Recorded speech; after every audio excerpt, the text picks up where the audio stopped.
Dah. Ini sip. Halo Petra Kids. Wah, kembali lagi nih, kita mau mulai beribadah, adik-adik. Tentunya dong. Nah, Sama aku Kak Aurin. aku Kak Deva, dan ada Kak Andreas dan Kak Priska.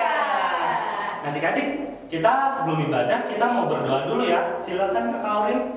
Oke, mari adik-adik satukan hati, kita mau berdoa. Bapa yang di surga, terima kasih untuk hari ini. Kalau kami masih boleh beribadah kepadamu ya Tuhan, kami mau siapkan hati kami, siapkan tubuh kami untuk memuji dan menyembah Engkau. Kau berkati juga Tuhan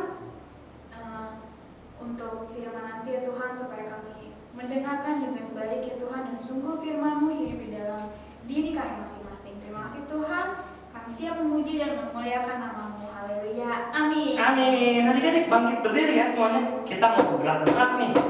Oke? Semuanya gerak ya.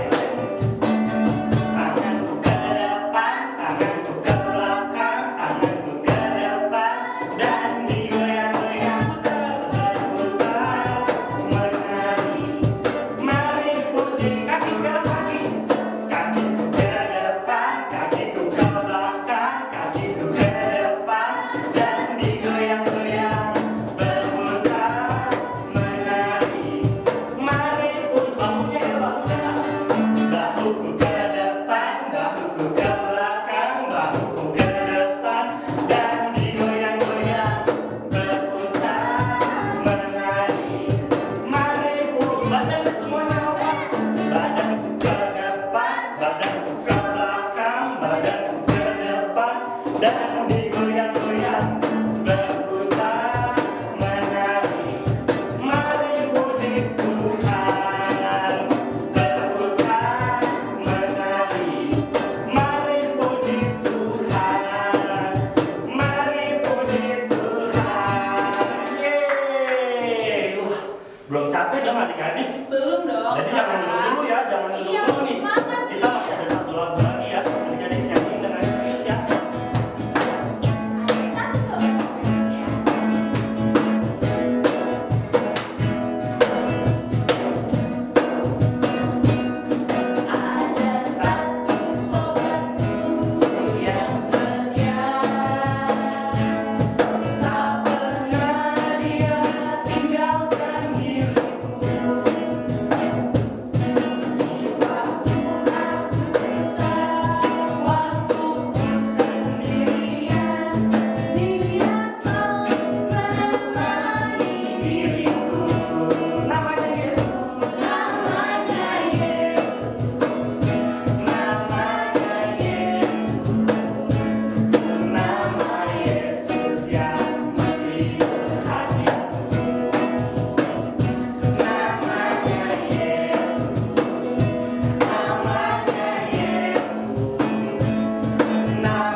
yang ada di rumah ya Tuhan. Terima kasih Tuhan untuk kebaikan-Mu ya Tuhan. Ya Tuhan, sebentar kami ingin mendengarkan firman-Mu ya Tuhan. Kau berkati ya Tuhan, Kau berkati kami yang mendengar, berikan telinga yang dengar-dengaran, hati yang taat ya Tuhan. Semoga firman-Mu bisa bermanfaat bagi kehidupan kami dan menjadi rema dalam kehidupan kami ya Tuhan. Terima kasih Tuhan Yesus, haleluya, amin. Halo Kak Orin. Halo Kak Edi. Kita sapa dulu teman-teman kita di rumah ya. Halo. Kids. Bagaimana kabarnya?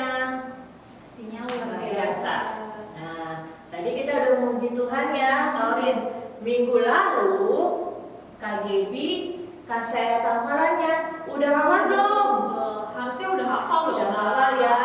Nah, kita ulangi lagi ya Kak Orin ya. Nah, coba Kak Orin bacain. Ayat hafalannya ada di 1 Timotius 2 ayat 4a yang bunyinya Allah menghendaki supaya semua orang diselamatkan. Nah, benar. Jadi semua orang itu harus selamat. Oke. Tema hari ini Kawin adalah Petrus dilepaskan dari penjara. Wah, dilepaskan dari penjara. Iya. Gimana tuh Kak? Oke. Penjara itu apa sih Korin? Penjara itu tempat tahanan. Iya. Orang yang berbuat jahat yang ditangkap polisi. Oke. Terus contohnya apa tuh Kawin? Contohnya bisa mencuri, membunuh, berantem kali ya Kak, Berantem, ya. berkelahi, apalagi ya Kak ini? Ada yang meneror ya? Iya bisa. Meneror ya bisa ya. Nah, di dalam penjara itu juga ada ruangan-ruangan loh Kawin.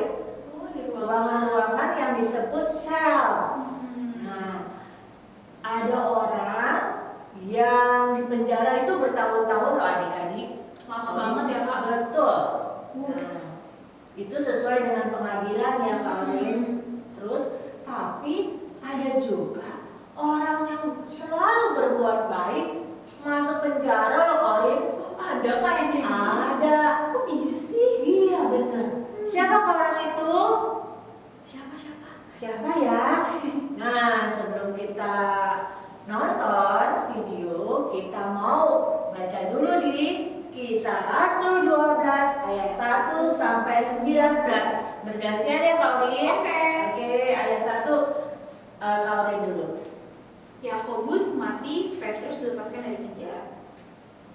Kira-kira pada waktu itu Raja Herodes mulai bertindak dengan keras terhadap beberapa orang dari jemaat. Ia menyuruh membunuh Yakobus saudara Yohanes dengan pedang. Ketika ia melihat bahwa hal itu menyenangkan hati orang Yahudi, ia melanjutkan perbuatannya itu dan menyuruh menahan Petrus. Waktu itu hari raya roti tidak beragi. Setelah Petrus ditangkap, Herodes menyuruh memenjarakannya di bawah penjagaan 4 regu, masing-masing terdiri dari 4 prajurit. Maksudnya ialah supaya sehabis Paskah ia menghadapkannya ke depan orang banyak. Demikianlah Petrus ditahan di dalam penjara, tetapi jemaat dengan tekun mendoakannya kepada Allah. Pada malam sebelum Herodes menghadapkannya kepada orang banyak, Petrus tidur di antara 2 orang prajurit, terbelenggu dengan rantai. Selain itu, prajurit-prajurit pengawal sedang berkawal di muka pintu. Tiba-tiba, berdirilah seorang malaikat Tuhan dekat Petrus, dan cahaya bersinar dalam ruangan itu. Malaikat itu menepuk Petrus untuk membangunkannya, katanya, "Bangunlah segera." Maka gugurlah rantai itu dari tangan Petrus. Lalu kata malaikat itu kepadanya, "Ikatlah pinggangmu dan kenakanlah sepatumu." Ia pun berbuat demikian. Lalu malaikat itu berkata kepadanya, "Kenakanlah jubahmu dan ikutlah aku." Lalu ia mengikuti malaikat itu keluar, dan ia tidak tahu bahwa apa yang dilakukan malaikat itu sungguh-sungguh terjadi. Sangkanya ia melihat suatu penglihatan. Setelah mereka melalui tempat kawal pertama dan tempat kawal kedua, sampailah mereka ke pintu gerbang besi yang menuju ke kota. Pintu itu terbuka dengan sendirinya bagi mereka. Sesudah tiba di luar, Mereka berjalan sampai ke ujung jalan dan tiba-tiba malaikat itu meninggalkan dia. Dan setelah sadar akan dirinya, Petrus berkata, "Sekarang tahulah aku benar-benar bahwa Tuhan telah menyuruh malaikatnya dan menyelamatkan aku dari tangan Herodes dan dari segala sesuatu yang diharapkan orang Yahudi." Dan setelah berpikir sebentar, pergilah ia ke rumah Maria, ibu Yohanes yang disebut juga Markus. Di situ banyak orang berkumpul dan berdoa. Dan ketika ia mengetuk pintu gerbang, datanglah seorang hamba perempuan bernama Rode untuk mengetahui siapa yang mengetuk itu. Ia terus mengenal suara Petrus, tetapi karena girangnya ia tidak membuka pintu gerbang itu dan segera masuk ke dalam untuk memberitahukan bahwa Petrus ada di depan pintu gerbang. Kata mereka kepada perempuan itu, "Engkau mengigau." Akan tetapi ia tetap mengatakan bahwa benar-benar demikian. Kata mereka, "Itu malaikatnya." Tetapi Petrus terus-menerus mengetuk, dan ketika mereka membuka pintu dan melihat dia, mereka tercengang-cengang. Tetapi Petrus memberi isyarat dengan tangannya supaya mereka diam. Lalu ia menceritakan bagaimana Tuhan menuntunnya keluar dari penjara. Katanya, "Beritahukanlah hal ini kepada Yakobus dan saudara-saudara kita." Lalu ia keluar dan pergi ke tempat lain. Pada keesokan harinya, gemparlah prajurit-prajurit itu. Mereka bertanya-tanya apakah yang telah terjadi dengan Petrus. Herodes menyuruh mencari Petrus, tapi ia tidak ditemukan. Lalu Herodes menyuruh memeriksa pengawal-pengawal itu dan membunuh mereka. Kemudian ia berangkat dari Yudea ke Kaisarea dan tinggal di situ. Ya, setelah kita baca, kita mau nonton videonya. Oke? Petrus di penjara. Setelah Yesus diangkat ke surga, Raja Herodes yang jahat mulai melakukan hal-hal yang buruk kepada pengikut Yesus. Dia bahkan membunuh beberapa di antara mereka. Beberapa orang Yahudi senang Herodes melakukan hal ini karena mereka tidak percaya Yesus atau menyukai para pengikutnya. Untuk menyenangkan orang-orang ini, Herodes memutuskan untuk memasukkan Petrus ke dalam penjara. Raja ini memerintahkan 16 orang prajurit untuk menjaganya selama hari raya Paskah. Namun, saat Petrus duduk dalam penjara, anak-anak Tuhan berkumpul di rumah mereka untuk berdoa bagi Petrus. Malam itu, seorang malaikat datang ke sel penjara dan membangunkan Petrus. "Bangunlah segera." Maka rantai borgol pun terlepas dari tangan Petrus. Tetapi prajurit tetap tertidur. "Ikutlah aku," kata malaikat itu. Petrus pun mengikuti malaikat tersebut. Namun, Petrus berpikir bahwa dia pasti sedang bermimpi. Walau begitu, Petrus terus mengikuti malaikat tersebut, melewati penjaga demi penjaga. Ketika mereka sampai di depan gerbang besi penjara, pintu itu terbuka dengan sendirinya. Setelah mereka sudah berjalan beberapa langkah ke kota, malaikat itu menghilang.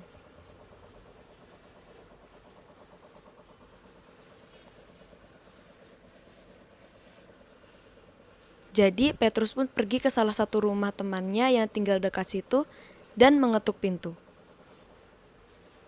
Seorang hamba perempuan pergi ke pintu dan bertanya, "Siapa itu?" "Ini Petrus. Tuhan mengirimkan malaikatnya untuk menyelamatkanku dari Herodes." Perempuan ini mengenali suara Petrus dan segera berlari memberitahu kelompok di dalam. "Petrus ada di pintu," kata perempuan itu.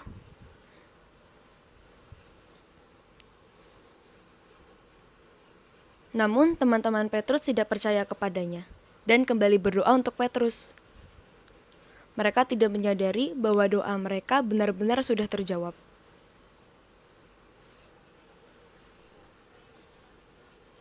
Mereka akhirnya benar-benar mendengarkan perempuan itu dan pergi untuk membuka pintu.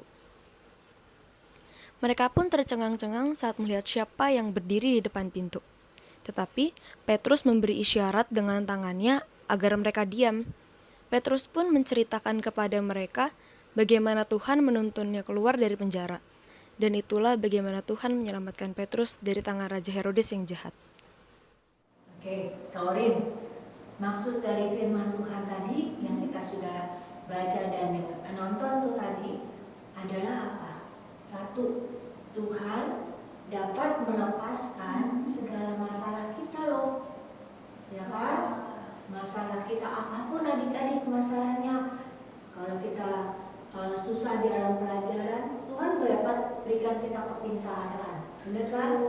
Berikan hikmat kepada kita, apapun itu masalahnya. Orang tua pun punya masalah, kalau datang kepada Tuhan, Tuhan dapat melepaskannya. Iya, betul kan ya? Kedua adalah kita juga harus berani menyaksikan kabar baik kepada orang. Setiap orang, karena seperti firman Tuhan katakan, Allah menghendaki supaya semua orang diselamatkan. Jadi kita berani, biarpun ada tantangan loh Kaurin ya. Iya, betul. Nah, seperti Petrus masuk dalam penjara. Nah, ketiga adalah kita tetap tekun berdoa. Oke, adik-adik, mari kita mau belajar ya firman Tuhan hari ini. Ya, nah ada ayat hafalannya di dalam 1 Petrus 3 ayat 12. Mata Tuhan tertuju kepada orang-orang benar dan telinganya kepada permohonan mereka yang minta tolong. Sekali lagi, Boleh Kak Edi? oke ya. 1, 2, 3. 1 Petrus 3 ayat 12.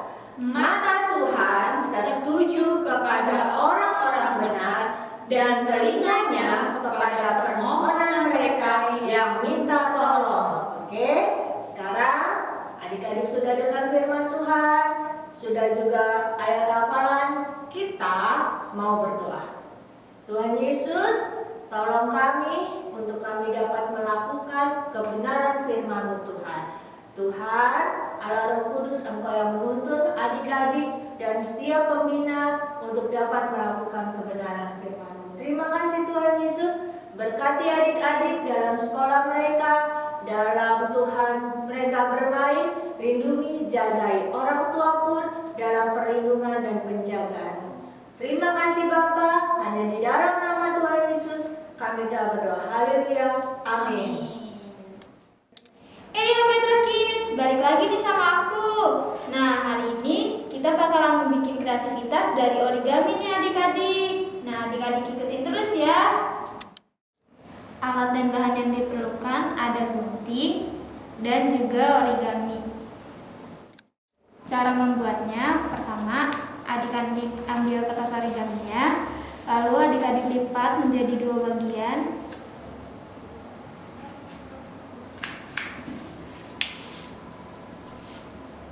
Ini, lalu adik-adik buka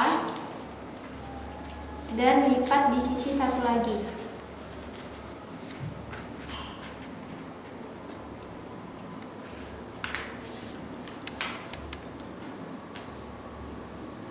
Setelah itu adik-adik buka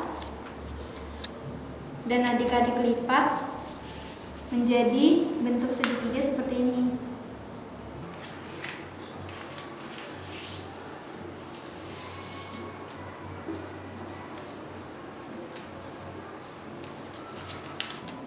Kemudian adik-adik buka lagi dan lakukan di sebaliknya.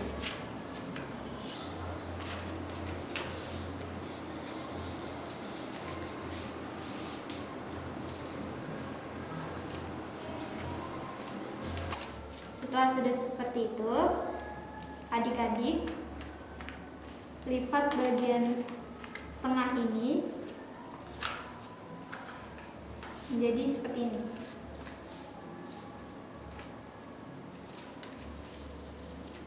Dan bagian tengah satu lagi adik-adik masukkan ke dalamnya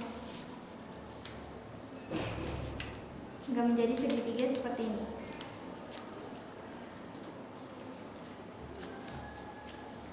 Kemudian adik-adik lipat menjadi 2 bagian dan adik-adik gunting ujungnya membentuk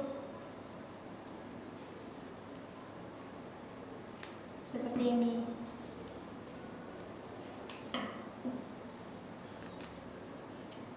Adik-adik buka, kemudian lipat ujung sebelah sini ke tengah.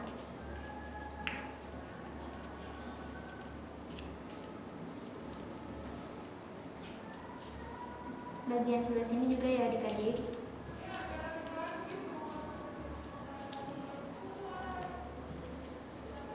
Lalu adik-adik balik. Nah, bagian ujung sebelah sini adik-adik tarik hingga menuju atas. Lalu adik-adik lebihkan sedikit ya tarikannya.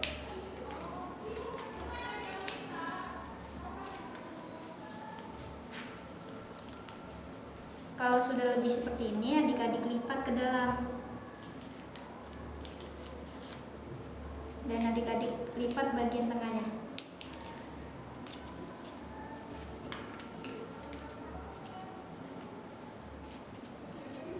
Ini lalu jadi deh. Tara, udah jadi nih kupu-kupunya. Adik-adik bisa bikin bermacam-macam warna seperti ini. Oh ya adik-adik, untuk kreativitas minggu depan adik-adik bisa lihat cuplikan ini ya. Petra Kids, balik lagi nih sama aku, Kak Natalia. Kita tuh ada pengaduk, ada minyak goreng secukupnya, lalu ada pewarna makanan, dan ada toples yang berisikan air. Lalu adik-adik ambil pewarna makanan. Kalau lama, adik-adik bisa tekan di bagian warnanya. Adik-adik jangan lupa buat siapin alat dan bahannya ya.